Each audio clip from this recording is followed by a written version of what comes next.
আসসালামু আলাইকুম। আজকে দুপুরে অনেক সুন্দর একটি রোদ উঠেছিল, তাই ভাবলাম আনারস মাখা খাওয়া যাক। তাই এখানে আমি আনারসগুলোকে ভালোভাবে পরিষ্কার করে কেটে নিয়েছি এবং ছোট ছোট করে এখানে কাঁচামরিচ নিয়েছি, বিট লবণ নিয়েছি এবং নিয়েছি একটি লেবু।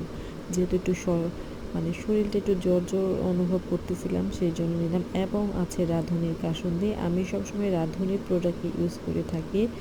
এই যে এখানে আমি দিব এখন রাঁধুনি কাসুন্দি। যেহেতু আমের সিজন চলতেছে, সব কিছুতে কিন্তু কাসুন্দি দিলে খেতে খুবই ভালো লাগে। যাই হোক, এখানে আমি সব মরিচগুলোকে ভালোভাবে লবণে চটকিয়ে সবগুলো আনারসকে আমি ভালোভাবে মেখে নিতেছিলাম। মেখে নেওয়ার পর এত সুন্দর একটি রৌদ্রের মাঝে এমন সুন্দর মাখা খেতে কার না ভালো লাগবে বলেন তো। এটা এত মজা হয়েছিল, এত মজা হয়েছিল যে শেষ পর্যন্ত আমি ভাগে পাইনি, আমার বোন আর আমার মেয়ে খেয়ে ফেলেছে। যাই হোক, আপনাদের ভালো লাগলে অবশ্যই আমার চ্যানেলটি সাবস্ক্রাইব করবেন। ধন্যবাদ সবাইকে।